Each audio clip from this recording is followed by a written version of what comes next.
Eric and Jane. They are nice people. Such a harvest. Here's a stage guy. Yes, he has. He'll make them songs. Lots of them. And he'll make them songs. So he's songs.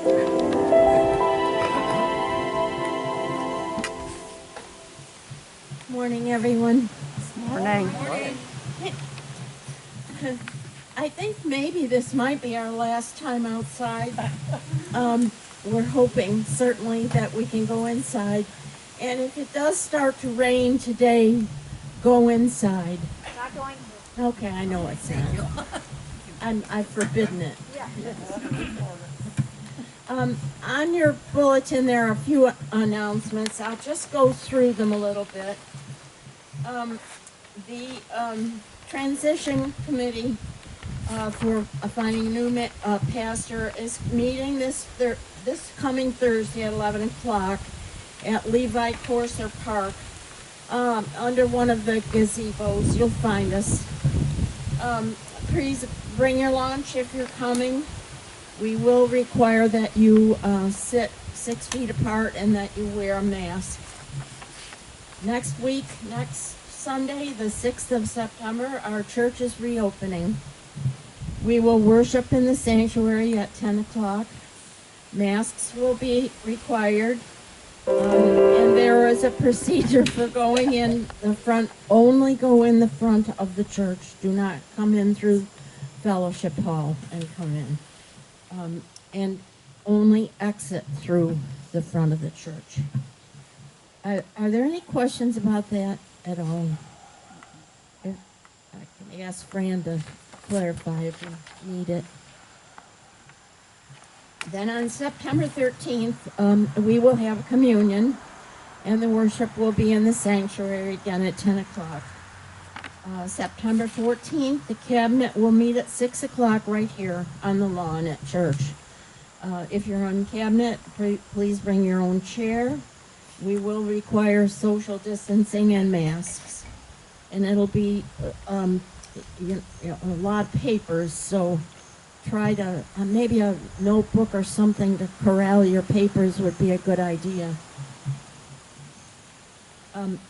We're having today, Lyle is coming, and I want to tell you about the Bible on the table right here.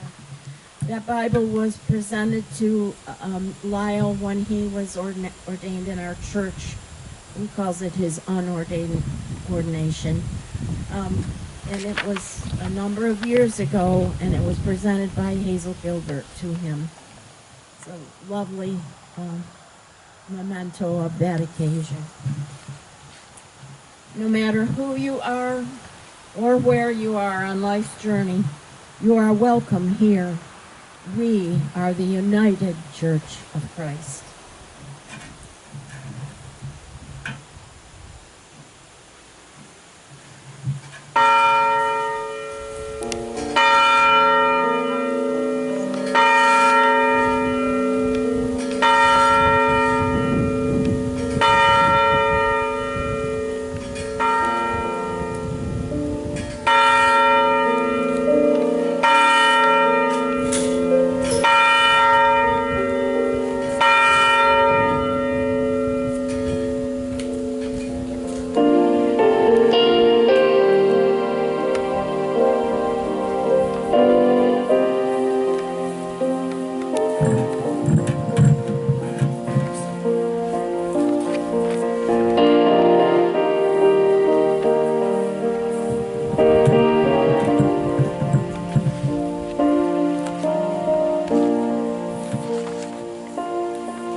good morning.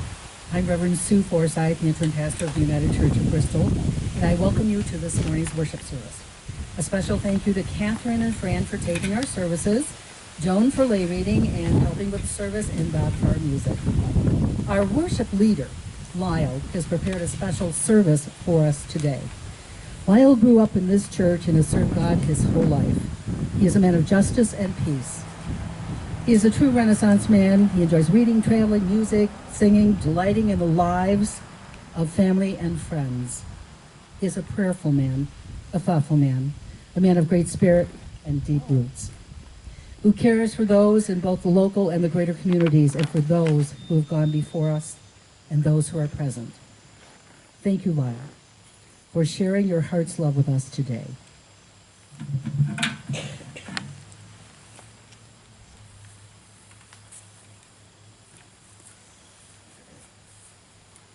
That message was not approved by the current speaker.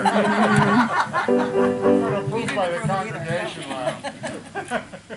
Thank you, Sue. Just a word of context before we proceed with worship together. The bulletin looks a bit different than what we're used to. My inspiration for organizing today's service really comes from our interim pastor, Sue, whose style in conducting memorial services and funerals, I think, is really inspired. And so there's not going to be one sermon today. There are going to be a couple of short reflections. Mostly we're focused on music today. Music is so important in our worship, and even when we're not all singing gustily with masks down, music can stir our souls and guide our spirit.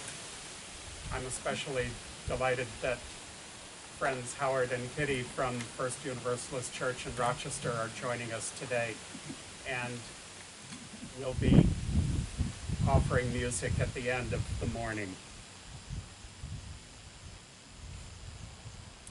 If you would please, let's do a call and response. Say after me, it is good. It is good. It is good. It is good. It is good to be together. It is good to be together. Bob is going to play the hymn that we heard last week. It's been in hymnals for a long time. We're going to hear it in a couple of different iterations today. Follow along with the words as printed. Open mine eyes that I might see.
As I mentioned a moment ago, and thank you, Bob.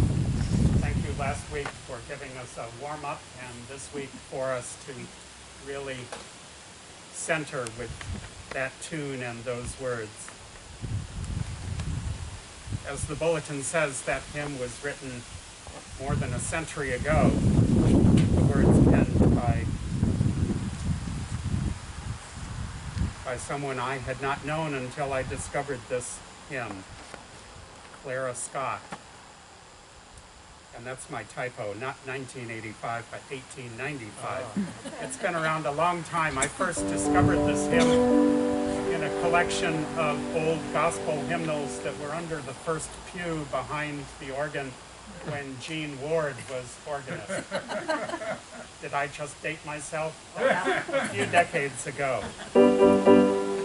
I thought when I heard Chris Williamson's rendition of this song during graduate school that it was a brand new song. It was the title song of her album that was published in 1975, The Changer and the Changed. And it was pretty much an anthem in my graduate school days, especially in the LGBTQ community. We sang that song. It's a lusty song, and it's a great song for dancing. So keep that in mind when it comes back around later this morning.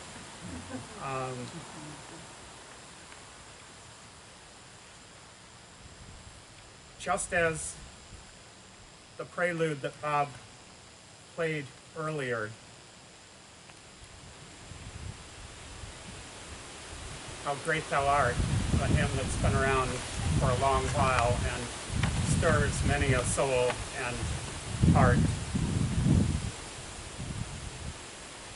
This song, Open Mine Eyes,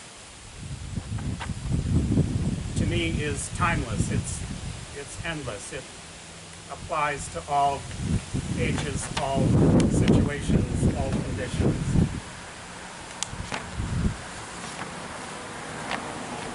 We'll talk a bit more later about the hard work that this congregation has been doing with the survey and the preparation for moving into the future. Our transitions committee is working hard, and we're all a part of that at some level.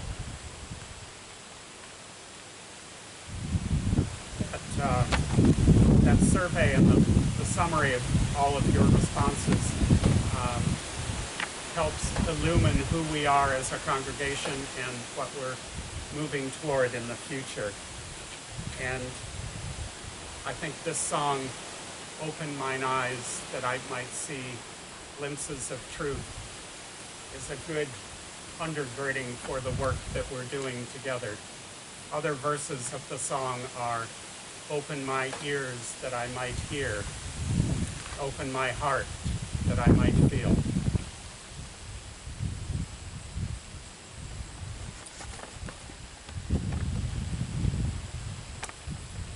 Let's read together, if we would, through our masks, the additional lyrics that Chris Williamson wrote in 1975,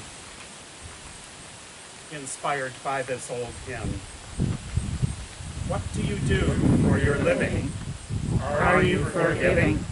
Giving shelter? Follow your heart. Love will find you. Truth will unbind you. Sing out a song of the soul.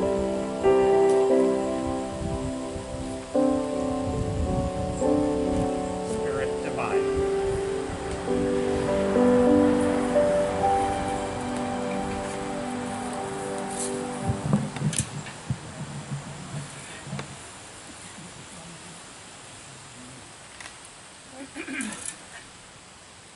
The following is a parable from Jesus. After sitting and discussing on fasting, Jesus also told them this parable. No one tears a piece from a new cloak to put it on an old cloak. If she does, not only will she have torn the new one, but the piece taken from the new will not match the old. And nobody puts new wine into old wineskins. If he does, The new wine will burst the skins and then run out, and the skins will be lost. No, new wine must be put into fresh skins. Thus ends the reading of the word.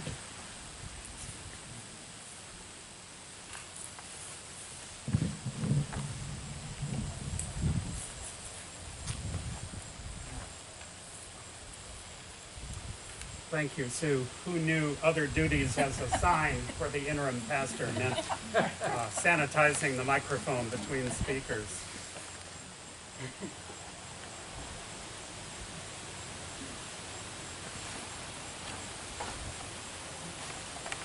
Perhaps this parable from Jesus offers some cautionary notes. I should speak my own disqualifications, perhaps, when it comes to sowing and making wine. I consider it a good day if I can sew on a button without pricking my finger and drawing blood.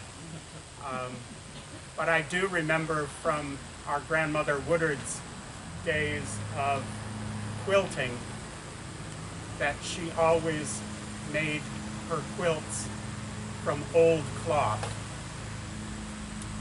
It might have been Grandpa's work shirts, it might have been the corners of Grandma's gingham aprons, the parts that weren't worn out from churning butter and baking bread.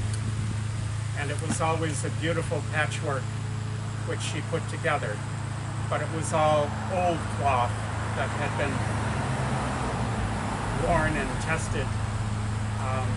She knew that if she put new cloth next to old, it would tear and not work. Is that right? The seamstresses among us? Similarly, I'm not a winemaker. The one time that our brother Wayne and I decided that the yellow carpet of dandelions in the side yard would taste good the next winter, we had an interesting experiment. It didn't explode, it just sat quietly in the basement turning to vinegar. And when our friend Jan helped me decorate the family Christmas tree that next season, we sampled that vinegar, only a sip or two, but even that made the Christmas tree tilt a bit in a way that we wouldn't have expected.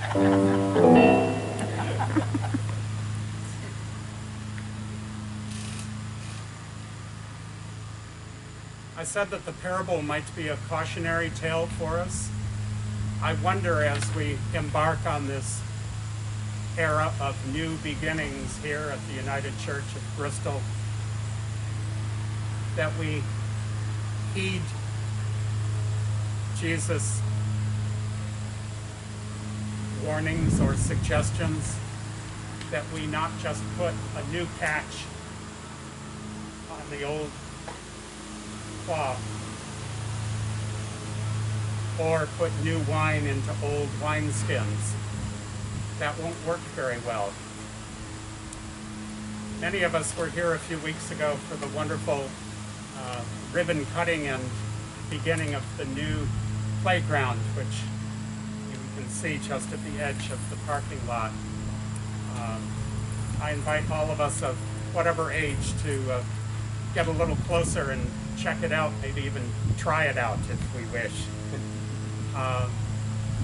It's a wonderful initiative, and as Bob said last week, feedback in the community is totally positive. Thank you to the church for making this resource available to the community, families who can come at any time during the week and enjoy the fresh air and the fun of the slide and the ladders and all the other bells and whistles in this new structure.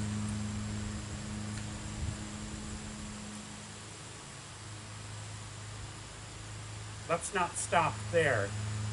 Let's not leave that to be a patch on the old. Let's see what we do to move forward as a unified congregation, reaching out to our community, being a presence, not just for an hour on Sunday morning when the bell rings, but all day, every day, in whatever ways we're led.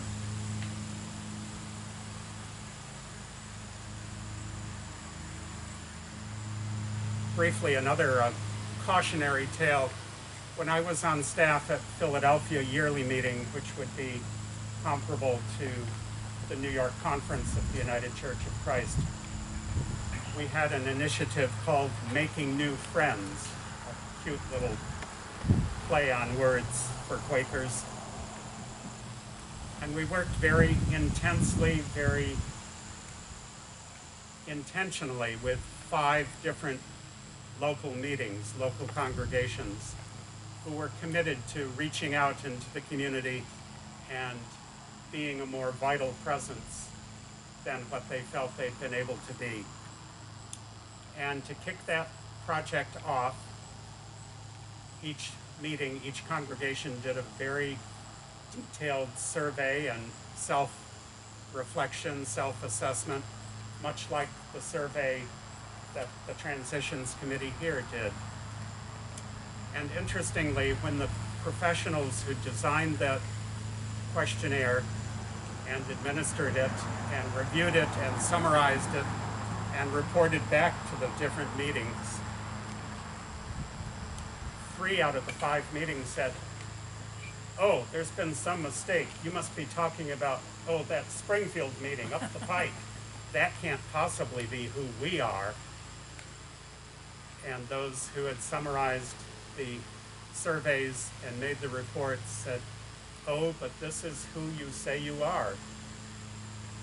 We have more work to do beyond the hard work that's already been done with the survey. Let's keep doing that self-reflection, that self-assessment. Michael, don't just put your hands out like this. Do like this and keep those drops up there. Whoops, sorry. Let's see in another moment what it's going to be like.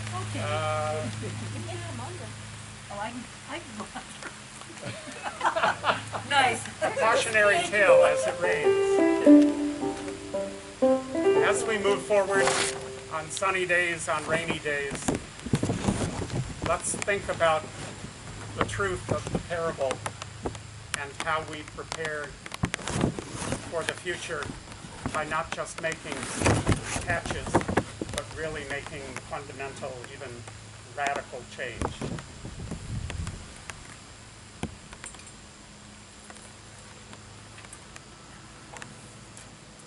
And now Joan is going to share a story about new beginnings. We think it's okay to stay? Yeah. Good Lord willing and the creek don't rise. Yeah. That's why we worship on the hill, Yeah, that's right. not on the creek bed. Joan is going to read, and I will stand closer to the camera and show the artwork from my friend Barbara Cooney and Pepperell, especially so that those who are listening to and viewing this service on social media later today will have a chance to enjoy the artwork. The book will be here on the altar table. Take a look at it after the service. If you're not familiar with Barbara Cooney and her artwork, I highly recommend. I thought I had wonderful neighbors in Bristol, and then I moved to Massachusetts during those years and discovered there are wonderful neighbors everywhere.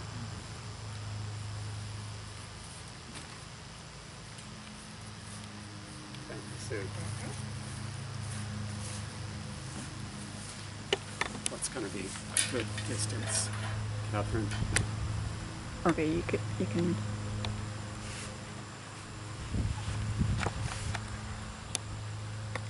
You ready, Lyle?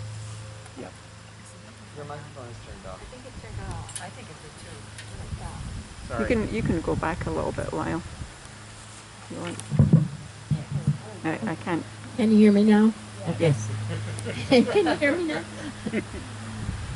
The title of the book is I Am Cherry Alive, the little girl sang. It is by Delmore Schwartz, and the pictures are by Barbara Cooney. The book is written for Miss Kathleen Hanlon. I am cherry alive, the little girl sang.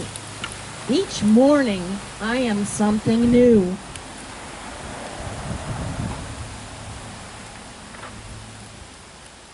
I am an apple. I am plum. I am just as excited as the boys who made the Halloween bang. I am tree. I am cat.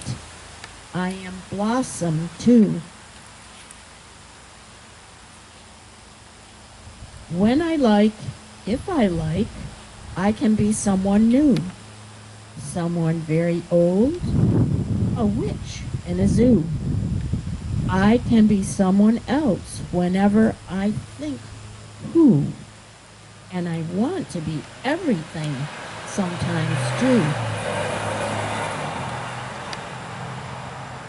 And the peach has a pit, and I know that too. And I put it in with everything to make the grown-ups laugh whenever I sing. And I sing. It is true. It is untrue. I know. The true is untrue. The peach has a pit. The pit has a peach. And both may be wrong when I sing my song. But I don't tell the grown-ups because it's sad. And I want them to laugh just like I do. Because they grew up and forgot what they knew, and they are sure I'll forget it someday too. They are wrong. They are wrong. When I sang my song, I knew. I am red. I am gold. I am green. I am blue. I will always be me, and I will always be new.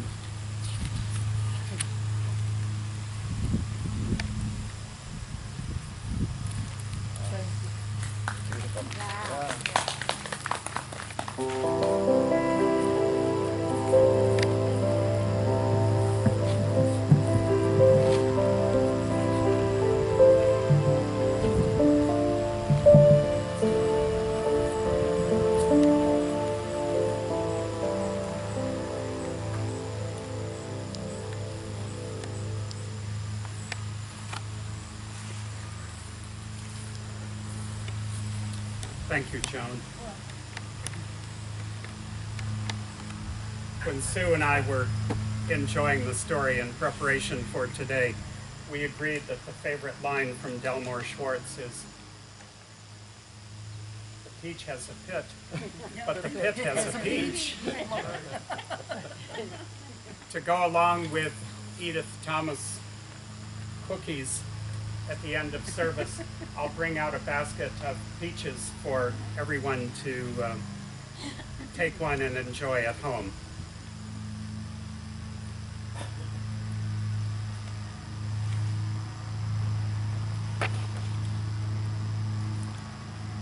If our definition of epistle is a letter to the wider community, today's reading is an epistle in the deepest sense of the word, though not part of our New Testament because it was written only a few weeks ago.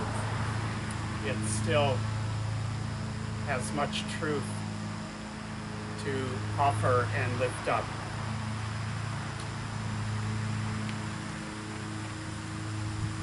Representative John Lewis was known in his many years on Capitol Hill in Washington as the conscience of Congress. And given the events of recent days, even after his death last month, his words are definitely for this time.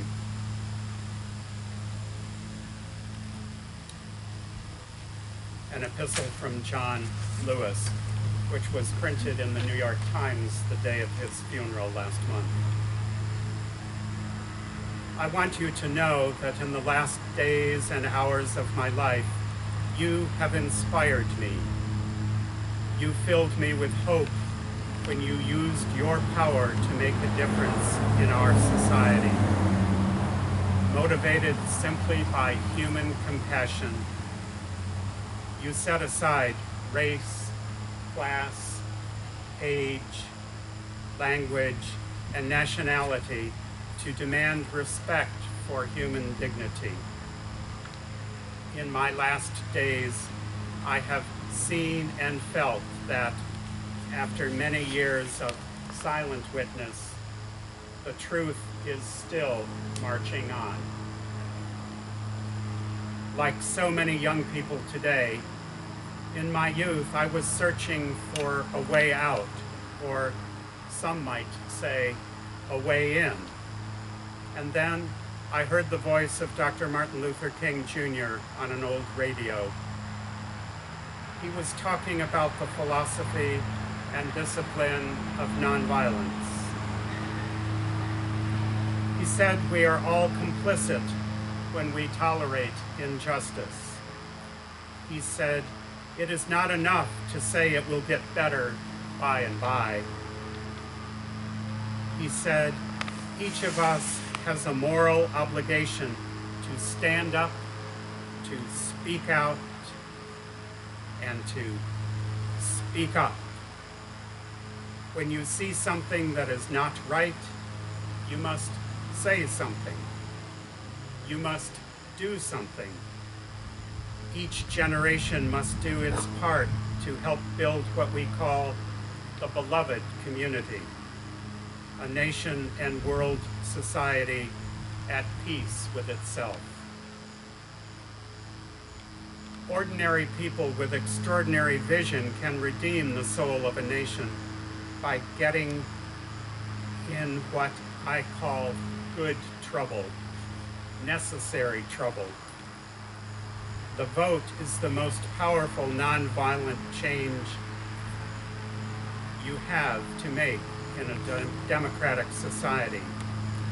You must use it because it is not guaranteed. You can lose it.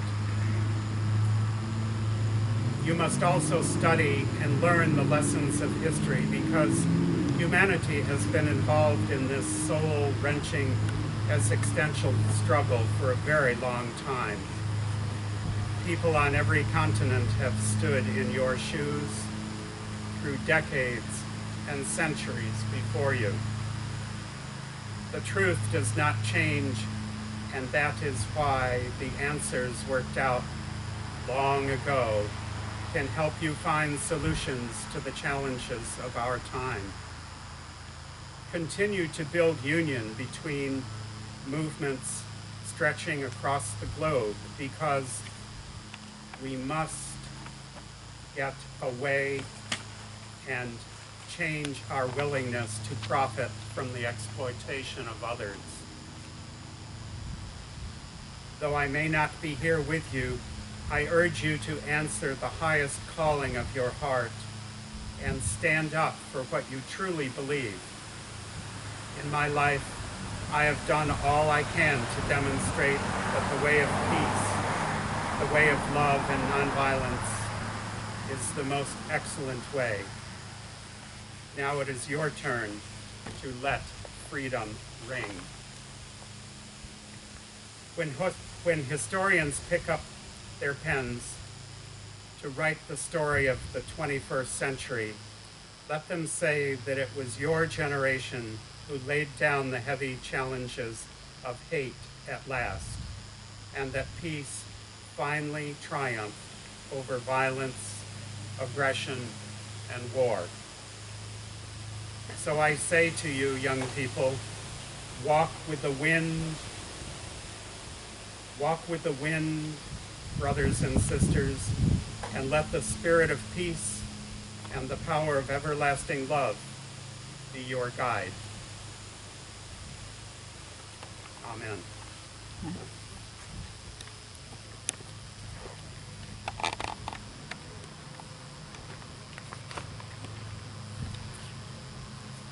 In the Garden. It's an old favorite of many people. It's a hymn that's been around for a long time. And it was first penned in 1912. It was received by this individual, Austin Miles. And he walks with me, and he talks with me, and he tells me I am his own. And the joy we share as we tarry there, none other as ever.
Again, thank you, Bob.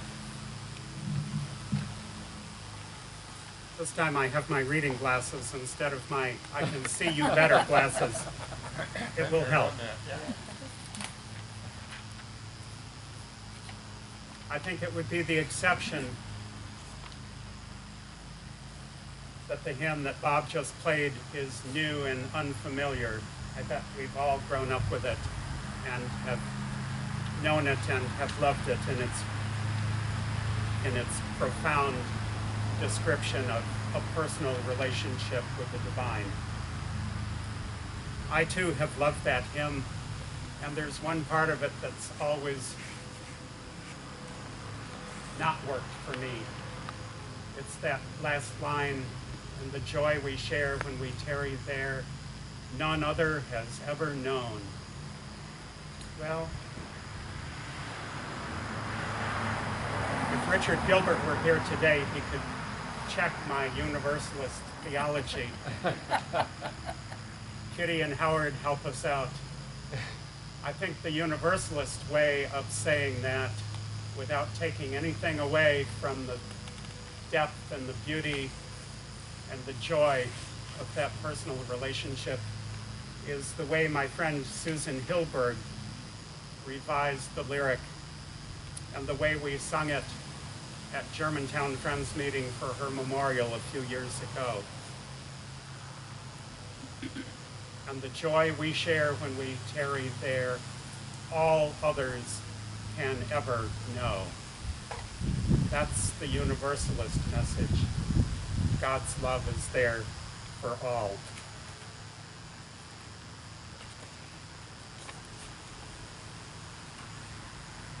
Sue and I have had a running conversation with some interruptions since riding the bus to Bloomfield Central.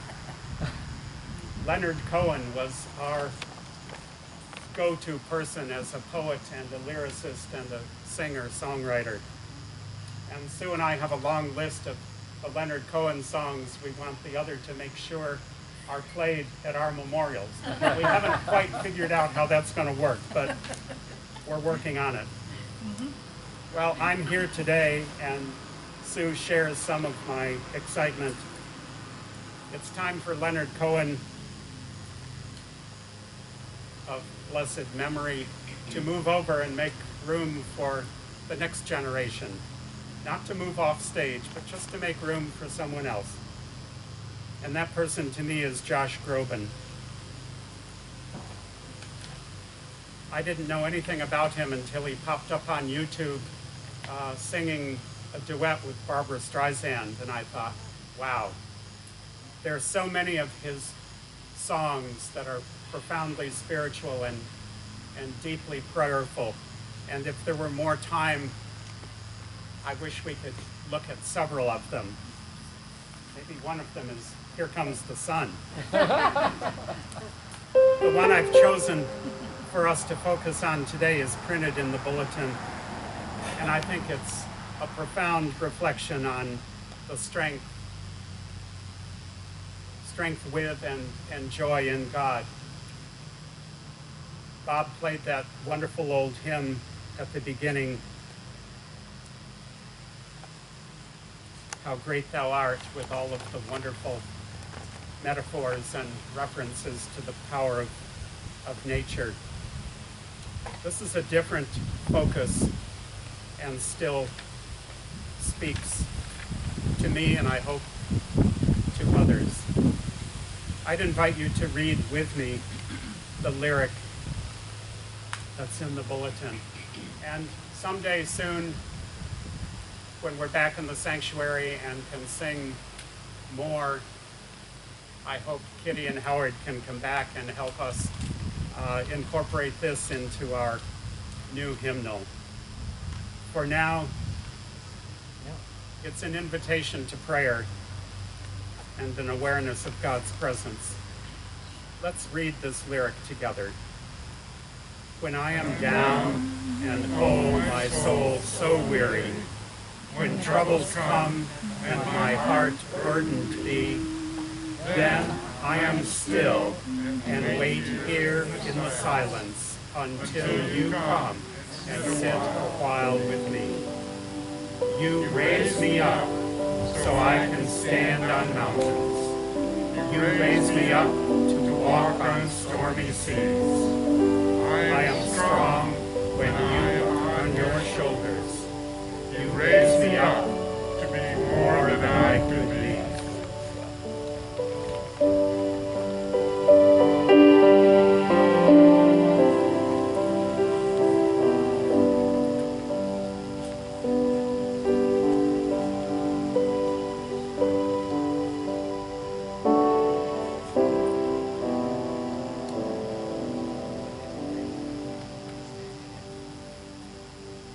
Sue will now lead us in prayer, and as each prayer is spoken, I'll follow the Universalist sacrament of dropping a pebble into the water.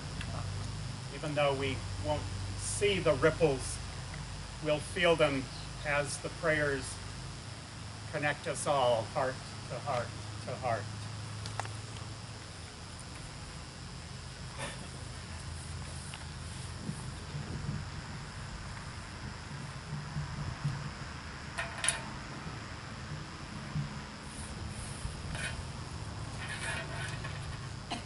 This is the time we gather our hearts in prayer. Are there those you want to lift up in prayer? Do you have a prayer request? Yes, Joan. For my friends, Janet and Carol, who traveled a long distance to come see me. Who traveled a long distance to come to see you? Okay. Yes. I would like to lift up the family of Chadwick Boseman. He is the young actor who was the star of the Black Panther. He died 2 days ago of colon cancer at the age of 43. And it's Chadwick Boseman. Other, Delina. Family of Eleanor Truscott who passed away last night. Eleanor passed away last night? Oh. Thank you for letting me know.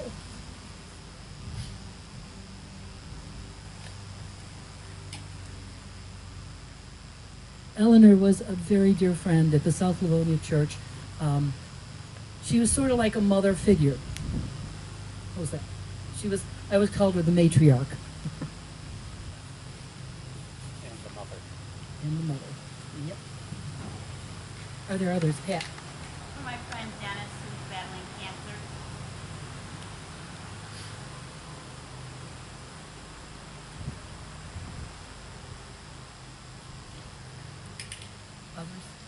Others? Yes, Yes, sorry. my wife is dealing with some medical issues. Okay. Yeah, you should name Linda. Okay. For Linda, who's battling medical issues. Any others? For Cece? She's also battling and recovering from health issues. I know it came over the internet, but I would lift up a celebration with Lance and Diane Bassage, who celebrated how many years of marriage this week? 62. 62. 62. Yep, 62. And Lance and, excuse me, Diane also say thank you for all of the birthday cards and calls from their church family. Any others? Yes, Fran. For the police officers who were recently shot overnight. For the police officers who were recently shot overnight. Will the violence ever end? Others? Bill offers a prayer of sharing and thanksgiving and hope for all the victims of Hurricane Laura, which has now been downsized, I guess, to a storm. Prayers for Wendy's love and the love of families. Prayers that we, as a country, can somehow end racism and hate. Mary Lynn offers a prayer of hope for baby Elaine Rose to gain strength to come home again soon. Prayers for Kelly and Molly as they begin their college year, that they remain safe and are able to stay on campus. We pray for our church family, Ellie, as she continues her hospice journey. For Stephanie, Lance, and Paula. For all those in assisted living. We remember Warren and Jane and Faye and Priscilla S. and Cynthia, Jim, Tom. And for all the caregivers, friends, and family who are helping during this time of virus. We pray that the Holy One, the Divine, stop us in our tracks, that we will be able to hear, to see, and to feel the Holy One's presence as we connect with others.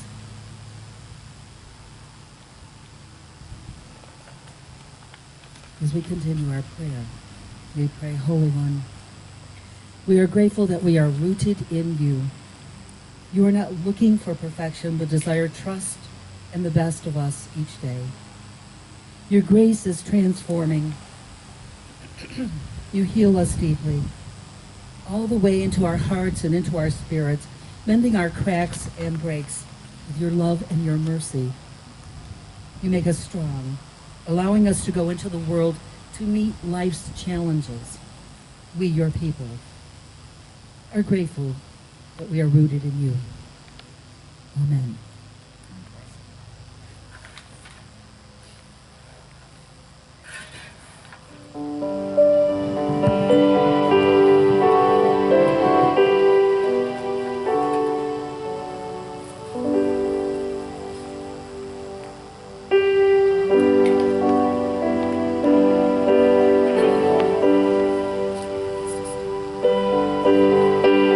Stand if you are able.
Thank you all. Were there more time, there could be more reflections. I would ask now that we focus with the music, the lyric that's printed on our bulletin as a song for going forth. Holly Near wrote this lyric a few years ago, and it's been part of my repertoire.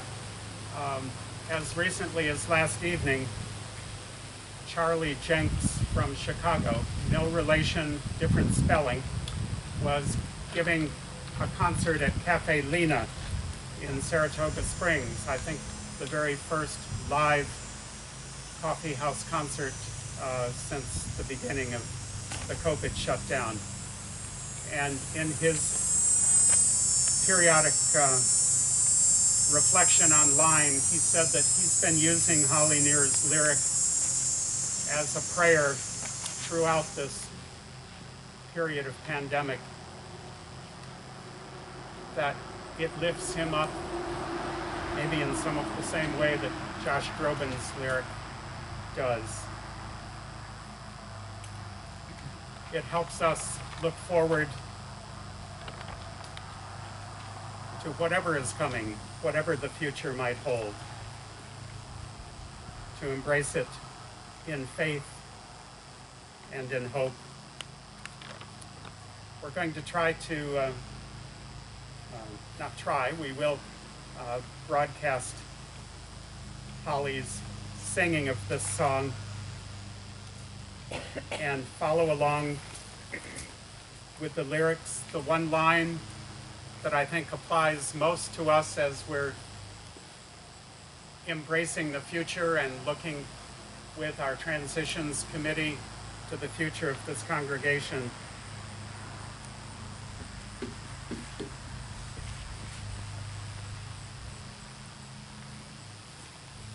Well, I thought there was one line that stood out the most. They're all so important. Let's listen.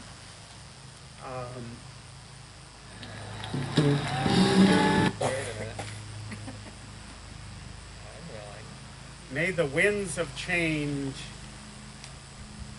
caress us, even though it burns our eyes.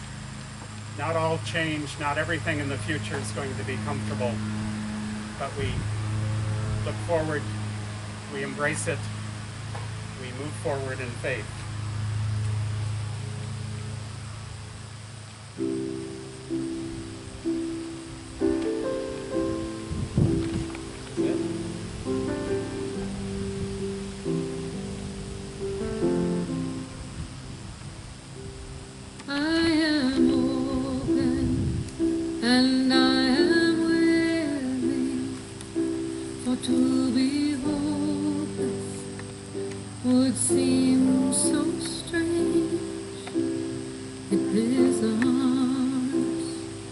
Those who go before us, so lift me up to the light train. There is a word in my family, and there is sorrow in my town. There is a path all across the nation, and there is wailing the whole world round. But I am open and I am willing, for to be hopeless would seem so strange. It is so honest, those who go before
It dishonors those who go before us. those who go before us. So lift me up Lift to the me light of day. up to the light of change.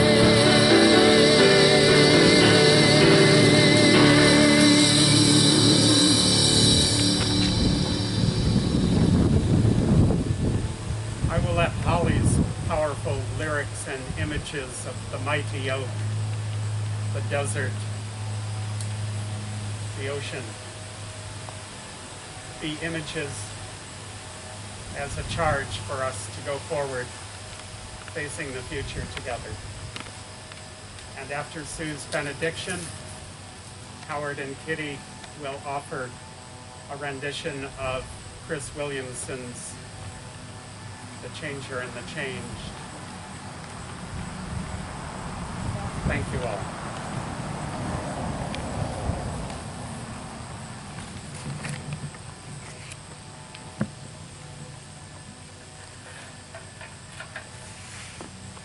God be with you until we meet again. By good counsel guide, uphold you. With a shepherd's care enfold you. God be with you till we meet again. I charge you to go forth in the name of the Holy One, in the name of the Divine. Be the hands and heart of love. God be with you until we meet again. And let the people say, Amen.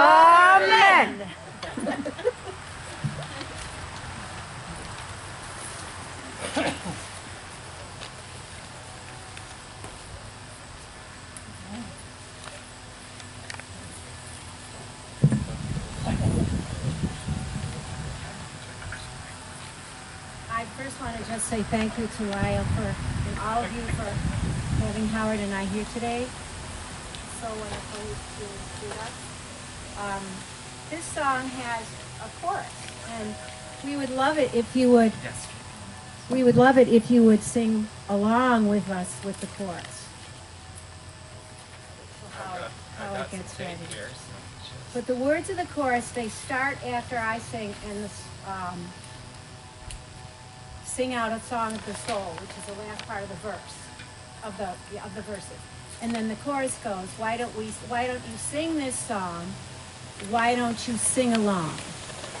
And we can sing for a long, long time. And you sing that twice together. And then I sing the verse. We're gonna sing the chorus together. Okay. Song of my soul, and we'll sing this song. Why don't you sing along? And we can sing for a long time. Why don't you sing this song? Why don't you sing along? And we can sing for a long That's at the end of every verse,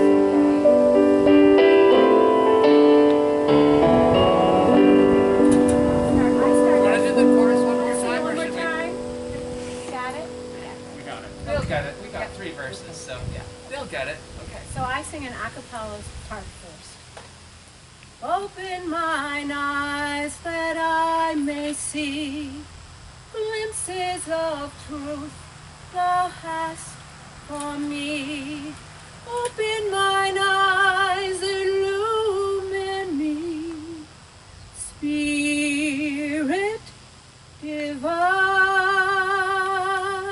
Floods of my life, I am crying, I am not dying, I am dancing along in the madness.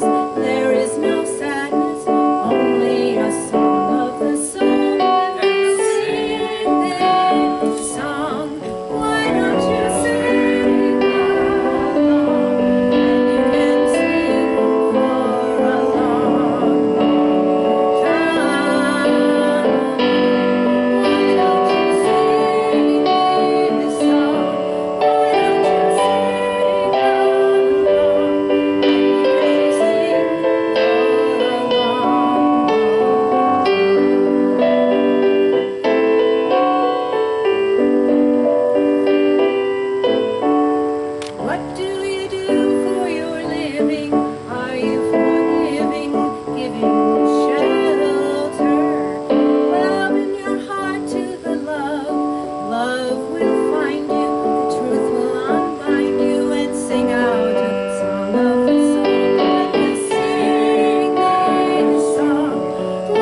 so much.